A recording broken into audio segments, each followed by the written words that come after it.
हर हर महादेव, जय श्री महाकाल। कैसे हैं आप सब लोग? उम्मीद करती हूँ आप सब लोग अपने घरों में ठीक होंगे, तंदुरुस्त होंगे।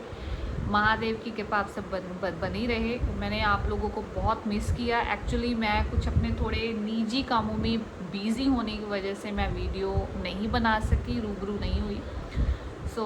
आज टाइम लगा है और मैं ज़्यादा से ज़्यादा कोशिश करूँगी कि वीडियो थोड़ा जल्दी बन सके। मेरे ख्याल से 8-10 दिन हो ही चुके होंगे, बहुत लंबा गैप हो गया और आप वेट भी कर रहे होंगे कि अगली वीडियो कब आए।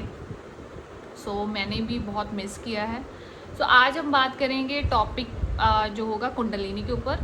आप लोगों ने मेरी वीडियोस कुंडलिनी के ऊपर ऑलरेडी बनी हुई है, चक्रों के ऊपर भी बनी हुई है, लेकिन हम कुंडलिनी के ऊपर हम जितनी बात करेंगे उतनी कम है। लेकिन मैं आज जो कुंडलिनी के ऊपर बात करूंगी बहुत ही सिंपल और सरल तरीके से और स्टार्टिंग से बात करूंगी, क्योंकि जो मेरे व्यूवर्स हैं, जो आप लोग वीडियोस देखते हैं, उनके काफ़ी सारे डाउट्स हैं कुंडलिनी को लेकर कि कुंडलिनी कैसे उठती है, उसकी ऊर्जा मतलब क्या क्या उसके कारण है, रीज़न है ना, मतलब वगैरह वगैरह बहुत सारे क्वेश्चंस हैं जो आप लोगों के दिमाग में घूम रहे होंगे और मैं क्लियर करूँगी। लेकिन टॉपिक शुरू करने से पहले आप लोगों को फिर से मैं कहूँगी कि मेरे चैनल को आप सब्सक्राइब करना प्लीज़ प्लीज़ मत भूलें।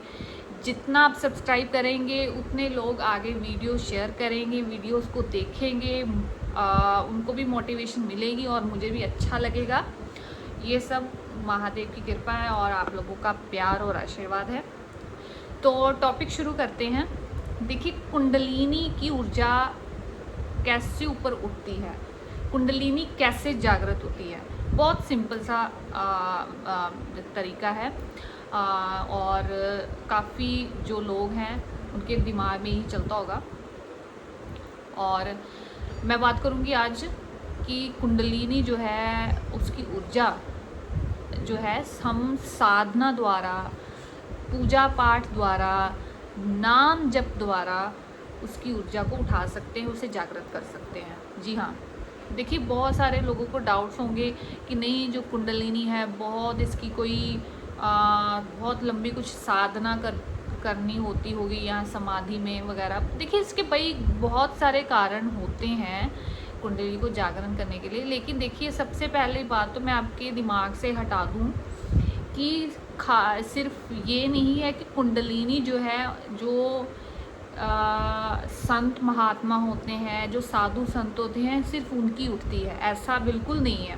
देखिए, भगवान को हम सभी प्राप्त कर सकते हैं, ठीक है कि नहीं। ये मार्ग है कुंडलिनी भगवान को प्राप्त करने का। तो हम कुंडलिनी के बारे में हम जितनी चर्चा करें उतनी कम है। सबसे पहले तो यही सबसे पहले क्वेश्चन आपके दिमाग में आता होगा कि नहीं, ये कुंडलिनी जागरण हो गए, उनके चक्र हो गए, ये सिर्फ साधु संत महात्मा जो हो गए हैं उनके लिए ही बना है। तो ऐसा बिल्कुल नहीं है। देखिए, हम ग्रस्त जीवन में रहते हैं, सबसे पहली बात तो, ठीक है कि नहीं। हमारे ऊपर काफ़ी रिस्पॉन्सिबिलिटीज़ हैं, है ना। बहुत सारी चीज़ें हैं कि जिनको हमें पूरा करना है। ग्रस्त जीवन में रह के माँ बाप की सेवा करनी है, घर को चलाना है ना, व्यवसाय करना है, कामकाज करना है, बहुत सारी चीज़ें हैं। तो ग्रस्त जीवन में रह के हम भगवान को प्राप्त कर सकते हैं। देखिए, भगवान ने मृत्यु लोक पे हमें खाली खाने पीने के लिए, एंजॉयमेंट करने के लिए नहीं उतारा है। हमारे बहुत सारे ऐसे फ़र्ज़ बनते हैं कि हम कार्य करें, अच्छे कर्म करें। तो अगर सारे ही साधु संत महात्मा बन जाएंगे तो ये पृथ्वी, ये मृत्यु लोक कैसे चलेगा, है ना। देखिए, साधु संतों का होना भी ज़रूरी है। तो देखिए, उनकी भी सेवा लगी है ना। वो स्पेशल है कि हमें समझाने के लिए, हमें भगवान को प्राप्त करने के लिए उनकी सेवा लगी है, ठीक है कि नहीं। तो सबके अलग अलग कारण हैं। देखिए, सबका होना ज़रूरी है, सबको मिला के ये देखिए पृथ्वी लोक चलता है, मृत्यु लोक चलता है ना। तो बात करते हैं, कम टू द पॉइंट, कि कुंडलिनी जागरण जो होती है हम पूजा पाठ द्वारा भी कर सकते हैं। कई लोग देखिए पूजा पाठ करते हैं। देखिए, पूजा पाठ तो कई लोग ऐसे भी हैं, एक तरफ गलत कामकार करेंगे, गलत कार्य करेंगे, मन में वैर रखेंगे, मन में गलत तरह के आचरण होते हैं उनके, ठीक है कि नहीं। तो वो लोग भी हैं, वो भी लोग पूजा पाठ करते हैं, लेकिन उनकी कुंडलिनी जागृत नहीं हो सकती। अगर होगा तो उनको देखिए उनको फिर नेगेटिव ऊर्जा ही होंगी उनके अंदर। देखिए पूजा पाठ तो वो लोग भी करते हैं ना जो 2 नंबर का काम करते हैं, जो मर्डर भी करते हैं, चोरी चकारी भी करते हैं, ठीक है कि नहीं। बट मैं यहाँ पे आपको डिफरेंस बताती हूँ। देखिए कुंडलिनी जो है ये जो हमारे अंदर पाई जाती है ना, आप सबको पता है। और कुंडलिनी के चक्र होते हैं, है ना।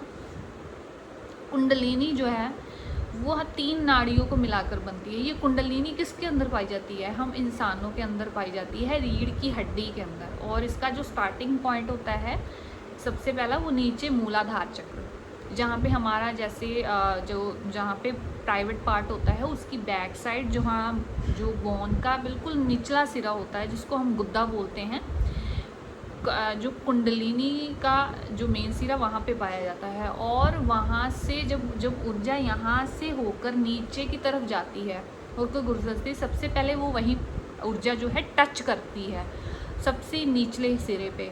और सबसे निचला सिरा और सबसे पहला चक्र जो है वहीं पे पाया जाता है जिसे मूलाधार चक्र बोलते हैं। इसका रंग रेड कलर का होता है, ठीक है कि नहीं। जब तक वो जागृत नहीं होगा, उसका सिरा जागृत नहीं होगा, तब तक जो है कुंडलिनी की ऊर्जा नहीं ऊपर उठेगी। सो ये कारण है। देखिए हम अगर श्रद्धा से, भाव से, अच्छे आचरण से, है ना, सतमार्ग में चलेंगे, है ना, और सात्विक तरीके से रहेंगे, ब्रह्मचर्य का पालन करेंगे, तभी ये हमारी कुंडलिनी की ऊर्जा उठती है और उनके चक्र जागृत होते हैं।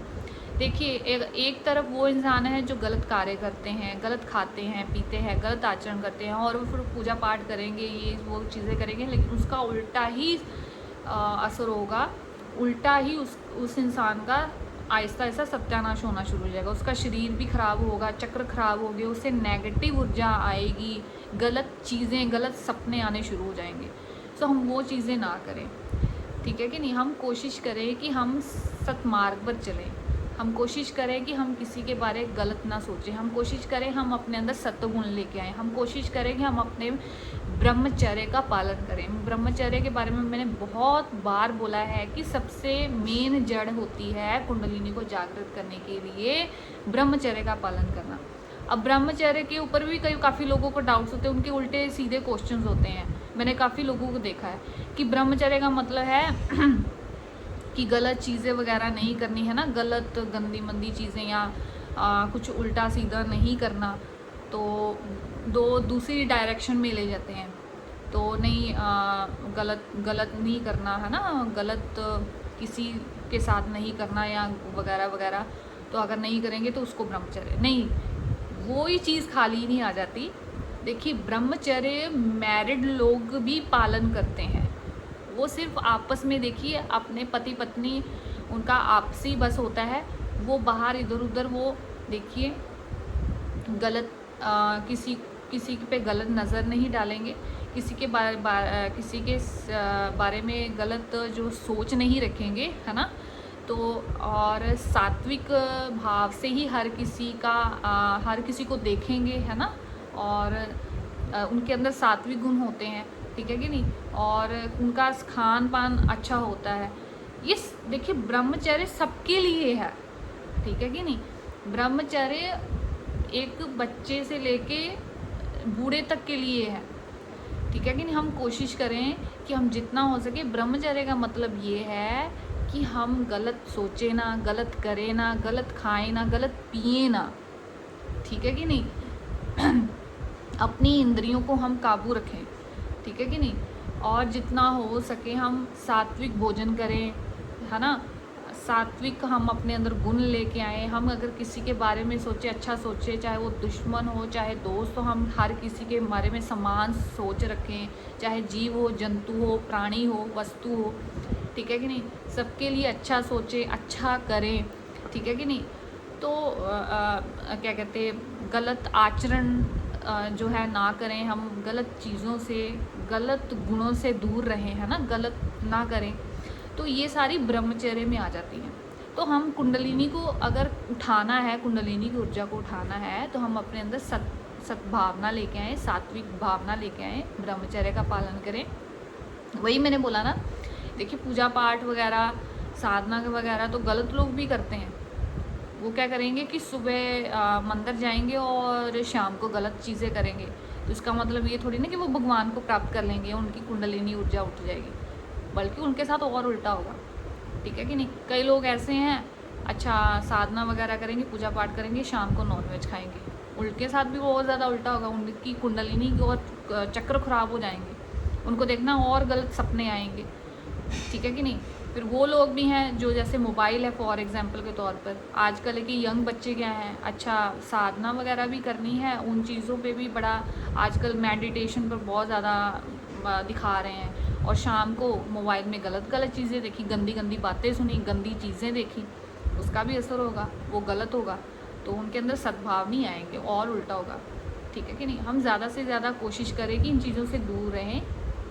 ये देखिए सभी माया है। माया पहली बात तो हमारे अंदर है, हमारी इंद्रियां हैं, हम वो तो भगवान ने वो चीज़ें देखिए, खाना पीना उठना बैठना, देखिए सब कुछ जो है व्यवस्थाएं की हैं। ठीक है कि नहीं, परमात्मा ने। लेकिन हमने अगर भगवान को प्राप्त करना है, हमने देखना है कि आपको वो चीज़ चाहिए, ये भगवान चाहिए, हमें भगवत प्राप्ति चाहिए, हमें ये आपने चूज़ करना है। अगर हमने परमात्मा को पाना है, हमने अगर सतमार्ग पर चलना है ना, तो हमें क्या करना है, हमें ब्रह्मचर्य का पालन करना है, हमने अपने अंदर सतोगुण लेके आने हैं। ठीक है कि नहीं। हमने अपने अंदर अच्छी भावनाएं लेके आनी है, श्रद्धा लेके आनी है, अच्छा कार्य करना है। तो कुंडलिनी क्या है कि देखिए मैंने आपको बता दिया है, अगर आप देखिए सच्चे मन से, सच्चे भाव से, ठीक है कि नहीं, आपसे जो गलत हो गया, आपसे जो पास्ट में हो गया, चाहे जितना भी गलत से गलत चीज़ हो गई हो, ठीक है कि नहीं, जो सिर्फ हम ही जानते हैं या तो परमात्मा जानता है, तो देखिए भगवान देखिए बड़े बड़ों को जो है उनके गलत से गलत कार्य को भी माफ़ कर देते, जब तक आप अपना खुद से प्रायश्चित नहीं करेंगे। सबसे गलतियाँ होती हैं, मुझसे भी हुई हैं, ठीक है कि नहीं। लेकिन हम जब एक बार पश्चाताप कर लें मन से, तो उससे बड़ा पश्चाताप नहीं हो सकता। हम अगर मन में भगवान से पश्चाताप कर लें, लेकिन हम कहें कि दोबारा मैं वो चीज़ें नहीं करूँगा, ठीक है कि नहीं, तो एक बार भगवान देखना, भगवान गले लगा लेते हैं, तो वो तो सबसे बड़े माई बाप हैं हमारे। अगर हमारे घर के माँ बाप हमारी गलतियों को माफ़ कर देते, वो तो सबसे बड़े, उनका दिल बहुत बड़ा है, भगवान का दिल बहुत बड़ा है। आपने अंगुलीमाल की बात सुनी होगी, अंगुलीमाल की कहानी सुनी होगी, तो लोगों को मारता था, उंगलियों काट कर उनकी माला बनाता था, तो सबसे बड़ा भक्त भी वही बना, तो भगवान को प्राप्त कर लिया, भगवत प्राप्ति हो गई, है ना। तो बड़े बड़े लोगों को भगवान माफ़ कर देते, वो एक बार अपना दिल से हम पश्चाताप कर ले, चाहे आपसे कितनी भी गलतियाँ हो। लेकिन हम गलती करके पूजा पाठ करें, ठीक है कि नहीं, और ऐसे ही माफ़ी मांग ले, फिर अगले दिन गलती करें, तो ऐसे नहीं, फिर वो उल्टा ही होगा, आपके साथ और ज़्यादा गलत होगा। ऐसा नहीं, आप एक बार पश्चाताप करके दोबारा वो गलतियाँ ना करें। अगर आप भगवान के शरण में आ जाएं, ठीक है कि नहीं, अपने आप को भगवान के लिए सौंप दें, ठीक है, और श्रद्धा भाव से पूजा पाठ करें, नाम जप करें, तो आपकी कुंडलिनी क्या सब कुछ जागृत हो जाएगा, सब कुछ, ठीक है कि नहीं। आप कोशिश करके देखें, एक बार करके देखें, आहिस्ता आहिस्ता वो आपकी गलत गंदी चीज़ें, गलत आदतें, जो आप किसी के ऊपर क्रोध भी करते थे बेवजह स्ट्रेस, डिप्रेशन, वो आहिस्ता आहिस्ता ख़त्म होना शुरू हो जाएगा। तो मैं बात कर रही थी कि कुंडलिनी जागरण, देखिए कुंडलिनी जागरण करना कोई बहुत मुश्किल काम नहीं है। मुश्किल काम ये है अपने अंदर से गलत चीज़ों को हटाना, गलत खान पान, ठीक है कि इनको हटाना, ब्रह्मचर्य का पालन करना, ये सबसे टफ होता है। बार बार इंसान गलतियां करता है, नहीं मैं आज ऐसा अब आगे से नहीं करूँगा, लेकिन फिर हमारा जो मन है बार बार चंचल होने की वजह से हमसे बार बार गलतियाँ करवाता है। लेकिन आप एक बार, ठीक है कि नहीं, मन से पश्चाताप करके आप कोशिश करके देखें। देखिए कोशिश करने से देखिए बड़े से बड़ी चीज़ हम अच्छे से अच्छी प्राप्त कर सकते हैं। तो कोशिश करने से कभी ना हटें।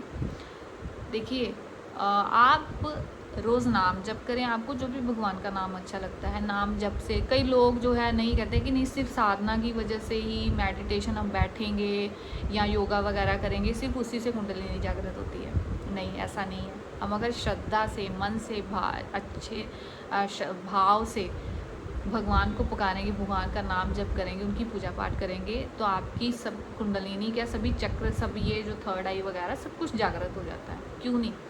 अच्छा, मुझे कई व्यूवर्स हैं, उनके ना उल्टे सीधे कमेंट्स करते रहते हैं, मैं देखती रहती हूँ, लेकिन भगवान उनका भी भला करे। अब कुछ लोग हैं वो कहते हैं कि नहीं, मजाक बना के रखा है, थर्ड आई किसकी जागृत नहीं थी। मैं आपको बता दूं उन व्यूवर्स को, देखिए कलयुग है, कलयुग केवल नामधारा। सतयुग में बड़े बड़ी लंबी तपस्या करते थे, इतने साल तपस्या करते थे, फिर जाके भगवान प्राप्त होते थे। उसके बाद आया त्रेता युग। त्रेता युग में क्या था, बड़े बड़े यज्ञ करने पड़ते थे, फिर जाके भगवान की प्राप्ति होती थी। फिर आया उसके बाद त्रेता के बाद सतयुग, त्रेता, द्वापर युग, ठीक है कि नहीं। तो द्वापर युग में क्या होता था, पूजा पाठ वगैरह, पूजा पाठ करते तब भगवान की प्राप्ति। भगवान ने तो और भी आसान कर दिया कि कलयुग में हम ना यज्ञ कर सकते हैं इतना लंबा, ना हवन। आजकल सामग्रियाँ वगैरह मिलावट, हर चीज़ में मिलावट है, आप नहीं इतना टाइम नहीं दे पाते, ठीक है कि नहीं। तो सतयुग में क्या है, हम भगवान को उनके नाम जप के द्वारा ही प्राप्त कर सकते हैं, ठीक है। अगर आपके पास टाइम नहीं है, आप इतना लंबा टाइम नहीं दे पा रहे, मान लीजिए आप लोग, देखिए घर में बहुत सारी रिस्पॉन्सिबिलिटीज़ होती हैं ना हमारे ऊपर, तो हम इतना ज़्यादा नहीं टाइम दे पाते, लेकिन उन रिस्पॉन्सिबिलिटीज़ के बीच में आप नाम जप कर सकते हैं। जो भी हम काम करें उस काम को हम भगवान को समर्पित करके हम नाम जप साथ साथ करते जाएं। जैसे हम खाना बना रहे हैं, ठीक है, जॉब पे जा रहे हैं, गाड़ी ड्राइव कर रहे हैं, मन में हम नाम जप करते जाएं। हमने किसी को शो थोड़ी ना करना है, तो बहुत आसान कर दिया। तो आपकी कुंडलिनी चक्र सब कुछ जागृत हो जाएंगे। ये श्रद्धा की बात है, ये भाव की बात है। आप एक बार करके तो देखें, कोशिश करके तो देखें, सब कुछ हो सकता है। तो मैं उन व्यूवर्स को भी बता दूँ, एक ने बोला कि हाँ आप हमेशा महादेव की बात करती हैं, उनसे ऊपर भी है कोई। सबसे पहले मेरे भाई, मेरे ब्रदर, मैं आपको बता दूँ कि देव भगवान एक ही है। अगर हम बाबा भगवान विष्णु की चाहे बात करें, महादेव की, वो एक दूसरे के पूरक हैं, एक दूसरे के पूज्य हैं, एक दूसरे के आराध्य हैं। ये भगवान ने लीलाएं की हैं। आपकी नज़रें ख़राब हैं, तो भगवान एक ही हैं। मैं खाली महादेव की बात नहीं करती, ठीक है कि नहीं। तो अगर मैं भगवान विष्णु को, अगर भगवान श्री कृष्ण को भी देखूँ, उनमें भी महादेव नज़र आते हैं। अगर महादेव को देखूँ तो कृष्ण नज़र आते हैं। वो एक ही हैं, लीलाएँ कर रहे हैं और एक दूसरे को पूछते। सबसे बड़ी, देखिए सबसे बड़ा कारण, एग्जाम्पल ही उन्होंने दे दी, भगवान ही एग्जाम्पल दे रहे हैं। एक दूसरे के आराध्य हैं वो, और एक दूसरे के शिष्य हैं, एक दूसरे को ही पूछते हैं, एक दूसरे के पूरक है। अगर मान लीजिए हम अपनी एक आंख बंद कर देंगे, ठीक है कि नहीं, हम दो आंखों से देख रहे हैं ना, ठीक है ना, तो एक चेहरे में हम दो आंखें लगी हुई हैं, इसी तरीके से वो एक ही है, एक ही है। भगवान एक है, उनके अलग अलग रूप हैं, अलग अलग नाम हैं। एक वीडियो बनाई थी, उस पर भी मैंने बोला था। तो देखिए, आप नीचे, मेरी रिक्वेस्ट है, नीचे ऐसे कमेंट्स ना किया कीजिए, ताकि वो दूसरे लोग ऐसे ना उनके मन में नेगेटिविटी आती है।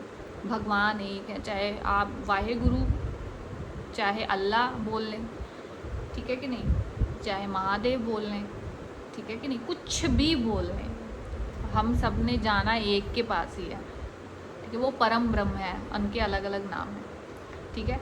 तो आज का मैंने आपको बोल दिया कि कुंडलिनी जागरण आप पूजा पाठ द्वारा भी कर सकते हैं, साधना द्वारा भी कर सकते हैं, नाम जप द्वारा भी कर सकते हैं। कुंडलिनी को कैसे जागरण करना है, लेकिन उसके लिए आपको क्या करना है, उसके लिए आपको सतमार्ग पर तुलना होगा। सतमार्ग मतलब कि अच्छे कार्य करें, गलत आचरण छोड़ दें, गंदी आदतें छोड़ दें। सबसे पहले आपने क्या करना है, ब्रह्मचर्य का पालन करना है। ब्रह्मचर्य का मतलब यही है कि गलत आचरण छोड़ना, गलत गंदी बातें हटाना अपने अंदर से, गलत गंदी चीज़ें हटाना, है ना, ठीक है कि नहीं, गलत खान पान हटाना, ठीक है कि नहीं। हर किसी लिए समान भाव रखना, जितना हो सके अपने क्रोध को काबू रखें, किसी से लड़ाई झगड़ा ना करें, ठीक है कि नहीं, खुश रहें।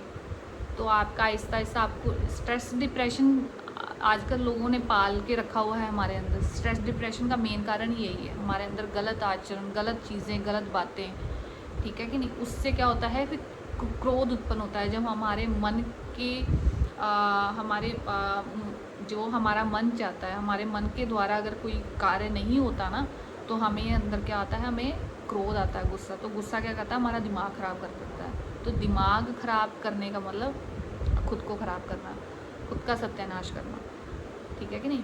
तो हम ये चीज़ें ना करें। तो अगर भगवान को प्राप्त करना है, ठीक है कि नहीं, तो हमें सतमार्ग पर चलना होगा। ज़्यादा से ज़्यादा सबसे सही तरीका है नाम जप करना। आपको जो नाम अच्छा लगता है भगवान का वही करें। हमारे गुरुजी यही कहते हैं, मैं अपने गुरुजी के वचन ही बोल रही हूँ। और वचन क्या है, ये देखिए मेरे खुद का ये मैं आपको बता दूँ कि ये आभास है, ठीक है कि नहीं। नाम जब सच में कि कलयुग में नाम ही, नाम के द्वारा ही भगवान को प्राप्त किया जा सकता है। इसमें किसी को बताने का ज़रूरत नहीं है कि हमने भगवान को प्राप्त कर लिया नहीं है वगैरह वगैरह। भगवान हमारे अंदर ही है। आप ये कोशिश है हमारी, कोशिश करके देखें, ठीक है कि नहीं। आपकी कुंडलिनी का सब कुछ जागृत हो जाएगा, आपको सब कुछ प्राप्त हो सकता है भगवान के द्वारा। लेकिन हमने सिर्फ टारगेट हमारा, हमने सिर्फ भगवान को प्राप्त करना है, हमने भगवत प्राप्ति करनी है, ठीक है कि नहीं। ये कुंडलिनी चक्र, ये मार्ग हैं, ये रास्ते हैं। हमने रास्तों में उलझना नहीं है, हमने मंजिल को प्राप्त करना है। मंजिल क्या है, हमारी भगवान है। तो आज का टॉपिक आपको कैसे लगा? तो अगर अच्छा लगा हो प्लीज़ ज़्यादा से ज़्यादा शेयर कीजिएगा। मेरे चैनल को सब्सक्राइब करना ना भूलें, मैं आपको दोबारा बोल दूँ, और लाइक कमेंट्स ज़रूर करें। हर हर महादेव, जय श्री माता।